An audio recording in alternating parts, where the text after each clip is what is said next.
శ్రీ వెంకటేశ్వర స్వామి అవతార రహస్యం. కథ. ఎప్పుడో ఒక కాలంలో వైకుంఠంలో శ్రీ మహావిష్ణువు లక్ష్మీదేవితో కలిసి నివసిస్తూ ఉండేవారు. ఒకరోజు ఋషి భృగుడు త్రిమూర్తులలో ఎవరు గొప్పవారో తెలుసుకోవాలనే ఉద్దేశ్యంతో మొదట బ్రహ్మ దగ్గరికి వెళ్లాడు. బ్రహ్మ దృష్టి పెట్టలేదు. తరువాత శివుడి దగ్గరికి వెళ్లాడు. అక్కడ కూడా గౌరవం లేకుండా తిరిగి వచ్చాడు. చివరగా భృగు ఋషి విష్ణువును చూడటానికి వైకుంఠానికి వెళ్లాడు.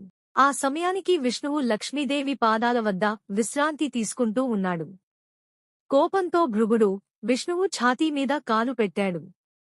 అయితే విష్ణువు కోపగించకుండా భృగుని పాదాలను పట్టుకుని, ఋషి, నీ పాదం నొప్పి అయ్యిందేమో చూద్దాం అని సత్కరించాడు.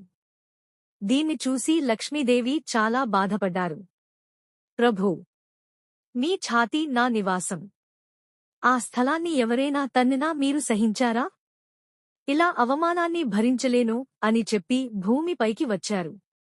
లక్ష్మీదేవి వేరుపడటంతో విష్ణువు కూడా భూమిపైకి వచ్చి శ్రీనివాసుడిగా తపస్సు ప్రారంభించాడు. తర్వాత ఆకాశరాజు కుమార్తె పద్మావతి లక్ష్మీదేవి అవతారంతో వివాహం చేసుకున్నారు.